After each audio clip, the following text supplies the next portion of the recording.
Iraq के Kurdistan में विध्वंसक ड्रोन हमले हुए हैं। सुलेमानिया में कुछ ठिकानों को दहला दिया गया। भयंकर विस्फोट में इमारत कैसे हुई तबाह, देखिए तस्वीर।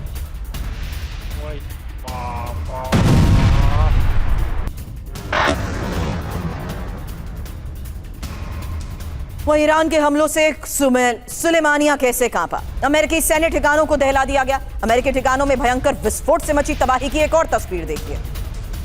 ईरान के सबरीन न्यूज का दावा। अब इराक के इरबिल में ईरान की एयर स्ट्राइक को लेकर खबर है।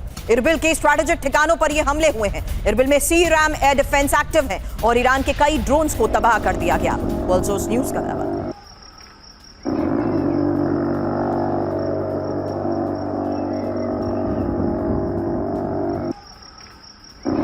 इराक में ही हमलों का एक और वीडियो देखिए, जहां पूरे कुर्दिस्तान में रात भर हमले होते रहे।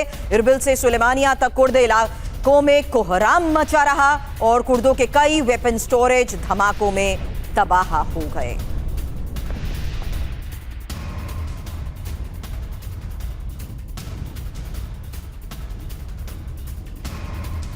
तो ईरान का हमला और कुर्दिस्तान कांपा। जहां इरबिल और सुलेमानिया में कुछ ठिकानों को कैसे दहलाया गया, वही बड़ी खबर है और तस्वीरें भी आपके सामने। सुलेमानिया में कुर्दिश मुख्यालय पर ड्रोन स्ट्राइक। सुलेमानिया में ही अमेरिकी सैन्य ठिकानों पर ड्रोन हमले। इरबिल में 2 हफ्ते से अमेरिकी और कुर्द ठिकानों पर एयर स्ट्राइक और इरबिल में ही सी-रैम एयर डिफेंस सिस्टम भी एक्टिव। हालांकि कुर्दिस्तान के पहाड़ी इलाकों में कई वेपन स्टोरेज तबाह, यही ईरानी मीडिया की तरफ से बड़े दावे भी किए गए हैं। अब सुधाकर सर, सवाल ये सीमित स्ट्राइक तक हम अभी तक सवाल करते थे, अब ये टिट फॉर टैट तक सीमित नहीं रह गया सर? क्या हम ये मान लें कि जिस स्तर पर अभी ऑपरेशंस हो रहे हैं उसमें प्रोलॉन्ग एस्केलेशन फेज की शुरुआत हो चुकी है सर? बिल्कुल बिल्कुल सुरभि, 2-3 चीज़ों को मैं हाईलाइट करना चाहता हूं आपका सवाल को मद्देनजर रखते हुए। नंबर 1, अमेरिका ऐसा एक स्थिति पे आ चुकी है जिसको हम कहते हैं अंग्रेजी में एस्केलेशन एंट्रैपमेंट। ये पहले से बोलते आ रहे हैं, अभी भी कह रहे हैं, लेकिन अभी जो एस्केलेशन हो रहा है ये देखिए, अगर यहाँ पे सवाल उठता है क्या डोनाल्ड ट्रंप ऑफ रैंप ढूंढ रहे हैं, क्या उनको चाहिए वापस जाना चाहते हैं? मेरे विचार के मुताबिक इनको वापस जाना नहीं है। अगर वापस जाना होता तो MOU जो 17 जून को साइन हुई थी, ये बहुत बढ़िया बेहतरीन तरीका एक मिला था, तो एक उसका फ़ायदा उठाते हुए ये सबको वाइंड अप करके वापस चले जाते हैं। नंबर 1। नंबर 2, जब उनका स्टॉक पाइल, चलिए मेरे डिस्टिंग्विश को पैनलिस्ट साहब पांडे साहब तो कह रहे हैं 50% डाउन हुआ है, मेरे हिसाब के मुताबिक 29 to 33% तक आ चुका है, जबकि 65 to 75% स्टॉक पाइल के बिना कोई भी मिलिट्री फोर्स इस किस्म एक्सपेडिशनरी फोर्स जाके दूसरे देश के खिलाफ 11,000 किलोमीटर दूरी से हमला नहीं करता है।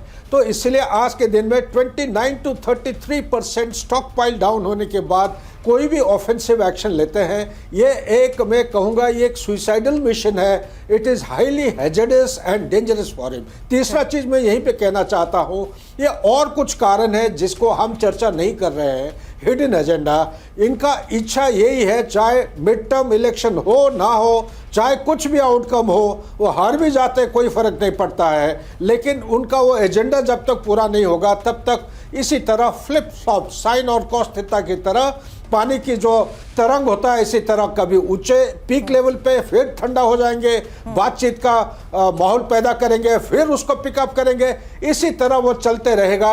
मुझे मेरे अंदाज के मुताबिक ये लड़ाई अभी समाप्त होने नहीं जा रहा है। It will Outlast his presidency, may be अगला प्रेसिडेंट का टेन्योर तक जाएगा। अंडरस्टूड सर, क्योंकि अब अमेरिका का अस्तित्व मिटा देने की चेतावनी भी दी जा चुकी है और अमेरिका के 250 साल के वर्चस्व को तबाह ईरान कर देगा। ये चेतावनी ईरान के सुप्रीम लीडर के सलाहकार मुखबिर की ये वार्निंग है।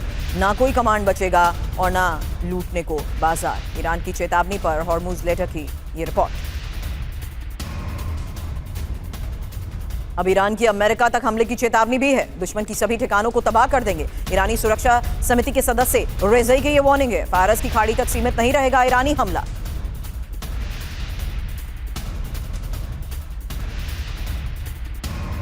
आक्रामक ईरान, बैकफुट पर अमेरिका। हालांकि ईरान के अधिकारी और नेता अमेरिका को सीधे धमकी दे रहे हैं। ईरानी सुरक्षा समिति के सदस्य रेज़ई ने अमेरिका तक हमले की चेतावनी दे दी है। फारस की खाड़ी से आगे अमेरिकी बेस पर हमले की ये वार्निंग है।